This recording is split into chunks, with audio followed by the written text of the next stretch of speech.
I am a former maximum security prison guard who has previously written about Epstein's death. Now, after reviewing new documents, I've realized that the situation is far worse than I imagined. From the perspective of Occam's razor, the conclusion is becoming almost obvious. Ask me anything.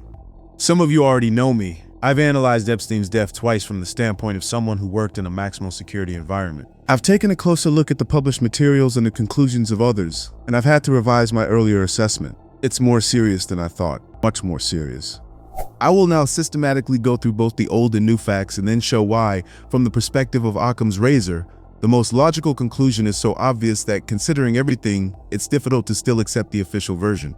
Initial evidence. This is what I based my first two posts on. First, cameras. The cameras that should have recorded what was happening near Epstein's cell were not working at the time. Federal institutions have backup systems, and their status is regularly monitored. This isn't a local jail with outdated equipment. We're talking about one of the most high-profile inmates in history. In a normal situation, control over such a person would have been increased, and all checks would have been carried out most meticulously to eliminate any risk. This fact alone seems unusual, given who was in custody and on what charges.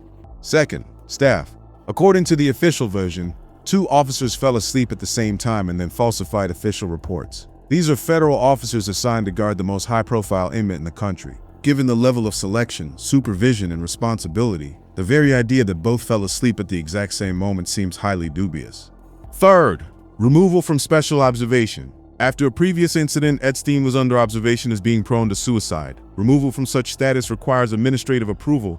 He was taken off observation shortly before his death, thereby significantly reducing the level of control at the most convenient time. Fourth, cell design. High-security federal prison cells are designed to prevent such incidents, fixtures, bedding, etc. Everything is made to minimize the possibility of anchoring a ligature, and so that components do not withstand significant weight. Yes, a person can still commit suicide, but it is deliberately made harder to carry out. Fifth, forensic issues. Dr. Michael Baden, a forensic expert with over 50 years of experience, was present at the autopsy. He reported 3 fractures in the neck area, hyoid bone, and both sides of the thyroid cartilage. According to him, in his decades of work and over 1,000 cases of prison hangings, he had never encountered a situation where all 3 fractures were simultaneously recorded. The city medical examiner disagreed and ruled Epstein's cause of death as suicide by his own hand. Initially, the cause of death was listed as pending. However, a few days after reviewing additional materials, the conclusion was changed, and those materials were never publicly released. New evidence. Here's what emerged from the recently released documents. This is why I'm bringing this up again. 6. Decoy body. According to an internal memo dated August 16, 2019, 6 days after Epstein's death, one of the prison administrators told FBI agents that staff had made a decoy body from boxes and sheets. It was loaded into a white van marked with the medical examiner's office, and journalists followed that vehicle. At the same time, the real body was taken out in a black car that left the facility unnoticed. I've said this before and I'll repeat it. Such a practice does not exist. There is no protocol for transporting a decoy body. No regulations, no instructions, no precedents. In all my years of service, I never encountered anything like this. No one creates fake bodies to distract the press. This looks like intentional deception. And the main question is, what exactly were they trying to hide? 7th, timing discrepancy. The official 2019 version is this: Epstein was found unconscious, taken to the hospital, and pronounced dead there. If this is true, then there should have been no body left to remove from the MCC, Metropolitan Correctional Center, or the Federal Detention Center in New York. In such cases, the medical examiner's office collects the body from the hospital, not the prison. So why do Department of Justice documents mention an operation involving a decoy body being taken specifically from the MCC? These 2 versions are mutually exclusive. Either the initial story was incorrect, or the operation described in the documents should not have taken place at all. 8th, doesn't resemble a suicide note. The Department of Justice materials contain correspondence between investigators discussing Epstein's last note. One letter explicitly states that it does not give the impression of a suicide note. Nevertheless, the death was officially ruled a suicide. 9th, the original footage was edited. The DOJ published a video calling it the original unedited surveillance footage from the night of Epstein's death. Independent digital forensics experts examined the metadata and reached the following conclusions. The file was assembled from at least 2 different fragments using Adobe Premiere Pro. It had been resaved multiple times before publication. Additionally, approximately 2 minutes and 53 seconds of footage are missing. This isn't one missing minute, previously explained by an overnight system reboot, but nearly 3 minutes that were cut out. A digital forensic specialist from UC Berkeley, after reviewing the file, stated, "If a lawyer brought me this footage and asked if it could be used in court, I would say no. Nevertheless, the state presented edited video as the original footage. 10th, the 4chan post was not a fake. On the morning of August 10th, 2019, even before the official announcement of Epstein's death, an anonymous post appeared on 4chan. The author claimed to work in the prison. He wrote that Epstein was taken out in a medical wheelchair, that an unidentified van pulled up to the building, that a person in military uniform was inside the van, and that, in his opinion, the body had been swapped. At the time, this was considered a fake. However, DOJ documents show that the very next day, federal prosecutor Jeffrey Berman convened a grand jury and issued subpoenas to 4chan, Apple, AT&T, and Verizon to identify the author. He was identified as Roberto Grijalva, lieutenant at the MCC, a position high enough that he would have access to information and could personally observe events. The government took this post so seriously that they convened a grand jury within 24 hours. It was confirmed that the author was indeed an MCC employee, and as far as is known, he has never publicly recanted his statement. Occam's razor. This principle is often misunderstood. Occam's razor is not about the simplest sounding version necessarily being true. The essence is different. One should not multiply assumptions beyond necessity. Usually the more plausible version is the one that requires fewer independent assumptions. Let's count. For the official version to be true, you have to believe the following. 1. Half the cameras in the SHU Special Housing Unit were not working or recording. A coincidence. 2. Two officers simultaneously fell asleep while guarding the most high-profile inmate in the federal system. Another coincidence. 3. Shortly before his death, his removal from special observation was approved. A coincidence. 4. Epstein somehow bypassed the cell's structural measures specifically designed to prevent such incidents. A coincidence. 5. 3 mech fractures occurred under circumstances that an expert with 50 years of experience never encountered in over 1,000 prison hanging cases. Also a coincidence. 6. The last note, according to the investigators themselves, didn't look like a suicide note, but it was still considered confirmation of suicide. A coincidence. 7. The video presented as original footage turned out to be edited, with nearly 3 minutes missing, yet it's claimed nothing was hidden. A coincidence. 8. Staff manufactured a decoy body and conducted an operation to divert attention, even though no such procedure exists in any regulation. A coincidence. 9. The chronology involving the decoy body contradicts the official transport version. A coincidence. 10. An MCC lieutenant, before the public announcement of death, described the details of the removal so accurately that it led to the convening of a grand jury, yet it's believed he was simply mistaken. Another coincidence. That's 10 independent assumptions, 10 different circumstances that must all simultaneously be true and unrelated to each other for the official version to hold up. For the alternative version to make sense, one key assumption is needed. Influential people had a motive to prevent Epstein from testifying, and someone with the necessary authority and access created the conditions for his death or disappearance, controlling the process before, during, and after. One basic assumption: the situation was orchestrated. Everything else logically follows from it. My position: I am not claiming to know the truth. I'm not saying I know the details of what happened. Based on the available data, it is impossible to reconstruct the exact picture. But here is what I will say. The probability that the official version is completely truthful has, in my view, become so minuscule that it is increasingly difficult to take it seriously. Each new detail makes it less plausible, not more. Documents that were supposed to clarify the situation have instead revealed even more oddities, contradictions, and signs of a deliberate smokescreen. And at some point you inevitably ask yourself, what are you actually seeing? 10 coincidences are no longer a coincidence. It's a pattern. Whatever happened in that cell, or even before he got there, someone made sure we couldn't verify it. It's not necessary that each individual point be completely inexplicable. What matters is the overall probability that all of this happened simultaneously exactly this way, and that it was maximally beneficial to those against whom he had compromising information. What are the chances? If this logic seems sound to you, share it. Forward this post to others. The authorship doesn't matter to me. If you want, pass it off as your own analysis. This isn't about me, it's about the logic. If it withstands scrutiny, spread it. What do you think about Ghislaine? Why wasn't she eliminated? Or, following your logic, why didn't she disappear? Only one thing comes to mind. After the Epstein affair, trust in the official version was already undermined, and repeating something similar would have seemed blatantly absurd to the public. But then the question arises, why go through with it once, leaving such an obvious loose end? Perhaps the timing of her arrest played a key role. Epstein was declared dead several months before her detention, and public skepticism was already gaining momentum. But if so, wouldn't it have been easier for people with sufficient influence to simply keep her in the shadows for life? Or could the fact that she is alive and silent indirectly indicate that he too is alive? There are endless versions, but her imprisonment is rarely discussed in the context of the whole picture. And for clarity, I do not believe he killed himself. I don't know exactly what happened, but I do not believe the official version. Honestly, I don't know, but I can assume that Epstein and Maxwell represented different levels of threat. Epstein was the central figure. He was the one scheduled to stand trial and testify under oath. If compromising material existed, he was the one who collected it, stored it, and knew where it was. He directly connected all the participants. Maxwell was a step below. She was an intermediary, coordinator, organizer. She has information, but she wasn't the key node. Eliminating Epstein removed the immediate risk. Maxwell herself is less dangerous. She could testify against others, but she doesn't have the same leverage. Repeating a similar act twice would have been practically impossible. And you're right. After Epstein's death, society was already watching closely. If Maxwell had died under suspicious circumstances in a federal prison, it would have been direct confirmation of all suspicions. Timing also matters. She was only arrested in July 2020, almost a year after Epstein's death. By that time, anything that needed to be hidden, moved, or destroyed had likely already been done. There was no longer an acute need to do anything to her. However, her silence is a separate topic. She received a 20-year sentence and still makes no statements. Why? Possible reasons include threats. If she talks, she or her loved ones could be harmed. Mutual assured destruction.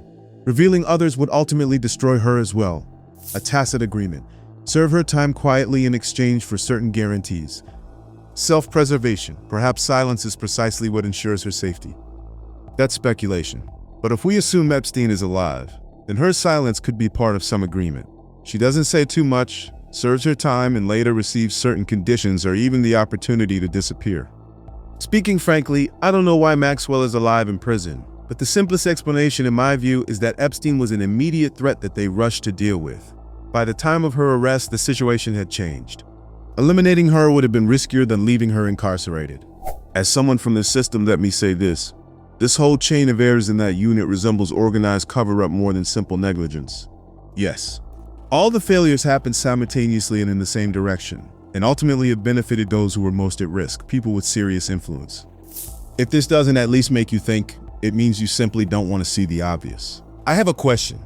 If professionals of your level were indeed covering up Epstein's elimination on behalf of the most powerful people, wouldn't they have done it more neatly? I don't disagree with your logic. I'm just trying to understand why it all looks so clumsy by professional standards. Not exactly. These mistakes were necessary to carry out the intended scenario. For example, how could this have been done without disabling the cameras? It simply wouldn't have worked. Each of these failures was part of the mechanism.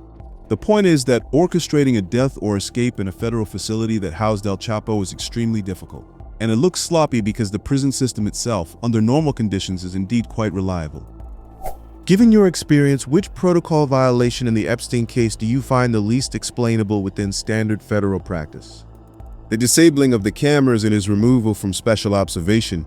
This was one of the most high-profile inmates in U.S. history. In a normal situation, for a figure of this level, control would have been increased in all areas. Additional checks on backup systems, enhanced supervision, constant monitoring, everything at maximum. The argument that the cameras broke down sounds ridiculous, given how rare such a situation is and who exactly we are talking about. If you had to make a guess, what conclusion would you reach? Was he killed by another method, or is he alive and in hiding? I rather think he is dead, but the level of doubt now is such that, properly speaking, an exhumation would be needed to remove all questions. Is that even possible, or was he cremated? If cremated, can DNA analysis be done? I'm far from being a forensic expert. Thank you for the clarification. If there was cremation, no expert examination is possible. As far as I know, he has a grave, but I could be wrong. I thought it was already obvious to everyone that it wasn't a suicide. Who seriously believes the official version? It's a fairly common point of view, but few understand how much new data directly confirms it, and I haven't seen anyone use Occam's razor to visually demonstrate just how illogical the official version appears. There was a similar case in South Africa, body substitution, in a prisoner living in privileged conditions with the assistance of prison staff. The Thabo Bester case about 3 or 4 years ago. The details of the cover-up became known much later. The Occam's razor argument looks rhetorically manipulative. The author claims the official version relies on 10 independent assumptions, while his relies on just one. Such a comparison is incorrect. The version of a controlled death itself requires a serious set of assumptions, a coordinated conspiracy involving several federal agencies, pressure on or corruption of the NYC Medical Examiner's Office, silence of all involved for over 6 years, manipulation of video evidence by the FBI, secret and successful extraction of a high-level inmate from the federal system, and each of these points breaks down into further assumptions. The author reduces his version to the general formula: everything was orchestrated, while dissecting the official version into many separate elements. You are not entirely accurately interpreting my approach. You are right in one sense. The orchestrated incident hypothesis does indeed imply serious coordination, secrecy, and institutional involvement. If elaborated in detail, it's not literally one assumption. So yes, the 1 versus 10 formula is a simplification. Perhaps it could have been phrased more carefully. However, you are missing the key point. I was not comparing the total number of details, but the number of independent causal coincidences. That is what matters in the context of Occam's razor. The official version requires assuming camera failure, staff error, administrative mistake, failure of structural safety measures, anomalous forensic findings, the decoy body operation. In several other episodes I mentioned, all are presented as unrelated random events. My version assumes a single causal factor, the presence of an actor with power who managed the process. Yes, there is complexity within that factor, but it is one coordinated mechanism, not many unrelated failures. A philosophy of explanation is the important difference. Occam's razor considers the number of independent causes and factors, not the internal complexity of the hypothesis itself. However, a coordinated scheme is one explanatory mechanism. 10 unrelated failures and mechanisms that would have to coincide by chance. So, even if the formulation was simplified, the logic of the argument remains unchanged. Good example. Explanation A. 10 different devices randomly fail at the same second. Explanation B. Someone threw the master switch. The second option may require more actions by participants, but it contains fewer independent random factors. And that is exactly what Occam's razor considers. How many independent variables must coincide? Your remark concerns the form of presentation, but does not affect the structure of the argument itself. Occam's razor is not oriented towards how psychologically comfortable an explanation is, how much we trust institutions, or how many people would have to be found guilty. It is oriented towards causal coherence, independence of variables, and minimization of random coincidences. It's me again. Sorry if the post was long. I thought more about what happened and reached additional considerations, in case anyone is interested. This time I want to look at the situation from a completely different angle, not through the prism of systems, regulations, or probability calculations, but through psychology. More precisely, I want to ask a question that I've rarely seen in discussions. Perhaps the answer to it undermines the official version more than anything else. Prison. First, about the facility where Epstein was held, the Metropolitan Correctional Center in Manhattan. This is not some rundown county jail. The LA Times called it New York's Guantanamo. It is the country's key federal detention center, originally intended for the most dangerous and most high-profile inmates in the federal system. It held El Chapo, the head of the Sinaloa cartel, who had once been extracted from a Mexican maximum security prison through a tunnel over a kilometer long. A man whose organization had enormous resources and even considered evacuation options using a helicopter. Yet at the MCC, he was guarded securely. All cameras worked, protocols were followed. His entourage was even forbidden from using the rooftop recreation area due to intelligence about a possible escape. That's how seriously they took security when it came to high-profile inmates. Other examples: Sandy the Bull Gravano, underboss of the Gambino crime family who testified against John Gotti; Ahmed Khalfan Gailani, a convicted terrorist transferred directly from Guantanamo for his involvement in the 1998 U.S. Embassy bombings; the blind Sheikh Omar Abdelrahman, convicted for the 1993 World Trade Center bombing; ISIS affiliates, top mafia figures, terrorists brought from Guantanamo, all were held at the MCC New York and held under strict control. This is the place Jeffrey Epstein was sent. And suddenly, 10 out of 11 cameras in the specialized unit are not recording. Staff fall asleep on duty, special observation is canceled, his cellmate is transferred, and no one is placed in his cell. Documentation for counts is missing, and he ends up dead. Is this the same prison? The question I haven't seen anyone ask. For a second, let's set aside talk of techniques and regulations. Put yourself in the place of the supervisor on duty when Jeffrey Epstein arrives at your prison. He is the most talked about inmate in the country. Journalists from every major media outlet are at the entrance. The Attorney General is watching, Congress is watching, the whole world is watching. Your career, reputation, and professional future depend on one thing: what happens to this person while he is in your custody. If you are not involved in corruption, what will your internal state be? The answer is obvious. You experience intense tension not because of the inmate himself, but because of the level of attention. You understand, if something happens to him on my shift, my career is over. My name will be in the headlines forever. I will become the one who allowed the death of the most high-profile inmate in federal history.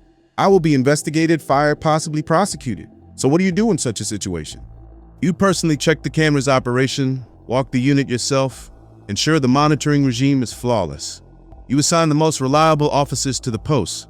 not random people working their third shift in a row. At the slightest hint of a technical problem, you call specialists, double-check cell assignments, ensure he has a cellmate. You document all decisions so that you aren't left as the fall guy in case of failure. You cannot sleep peacefully until this person leaves your facility or passes on to someone else's responsibility. And this isn't heroism or going above and beyond. It's the basic, minimal, normal human reaction when you have the country's most controlled and most public inmate in your building. Pure self-preservation, the cost of error, your career. And exactly the same incentive existed all along the chain, from the warden to the officer on duty in the unit. You can protect yourself in only one way. Protect him, keep everything working, document everything, cover your back by preventing any failures. This is how people not involved in corruption usually behave under such pressure. So what actually happened? Here's what happened at the MCC on the night of August 9, 2019. According to official data, 10 out of 11 cameras in the SHU were not recording. 2 days prior, a lieutenant filed a memo about camera malfunction. This was for the unit housing the most high-profile federal inmate. 2 officers assigned to that unit fell asleep simultaneously and later admitted to falsifying logs. One of them lacked sufficient service experience. Shortly before Epstein's death, he was removed from special observation by administrative decision. Such a decision requires approval from leadership, who were fully aware of who was involved. The cellmate was transferred, but the information wasn't properly communicated up the chain of command. No replacement was assigned. The requirement for a cellmate effectively vanished. Some mandatory inmate counts were not conducted. Logs were either missing or looked questionable. An excessive amount of bedding was found in the cell, even though such materials are strictly controlled precisely to prevent such situations. According to internal investigator correspondence, the last note did not look like a suicide note. Nevertheless, the death was ruled a suicide. The video published by the DOJ as original footage turned out to be edited in Adobe Premiere Pro, with approximately 3 minutes missing. A digital forensics expert from UC Berkeley stated that such a file is not suitable for court. At 22:39, cameras captured an unidentified figure in orange climbing the stairs towards Epstein's unit. The FBI speculated it might be an inmate. The Inspector General identified the figure as a staff member with laundry. The duty officer stated that laundry was not distributed during her shift. "I never gave out laundry. The previous shift does that." The officer who found the body and claimed to have removed it from the noose does not remember removing the ligature. "I don't remember taking it off. Honestly, I don't remember taking anything off his neck." The officer entering the cell did not see a noose on the neck at all. During the body's removal, staff made a dummy from boxes and sheets, placed it in a medical examiner's van to distract journalists, while the real body was taken out on another vehicle away from media attention. No such procedure exists in any regulation. In all my years of service, I have never heard of this. The essence. Everything listed contradicts how people usually behave under intense pressure when such a high-profile inmate as Jeffrey Epstein is held in their facility. The explanation of simple incompetence requires not a single error, but systemic behavior where everyone in the chain of command acts against their self-preservation instinct, career interests, and elementary logic. One failure is negligence. But when the entire system simultaneously fails in one direction on one night with the same result, it no longer looks like chance. It looks like a foregone conclusion. The MCC was able to secure and hold El Chapo, a man whose cartel had already freed him from prison and who had resources and escape plans. Then the cameras worked, procedures were followed, the system functioned. Then Jeffrey Epstein arrives, a man whose information posed a serious threat to influential figures. And suddenly, everything stops working. Cameras are disabled, protocols are ignored, staff fall asleep, control measures disappear. The institution proved it is capable of working effectively. It simply stopped working for one specific inmate. Thank you very much for watching. In the comments below the video, write what you think about Epstein's death. And don't forget to check out our other videos. Hugs. See you tomorrow. Bye.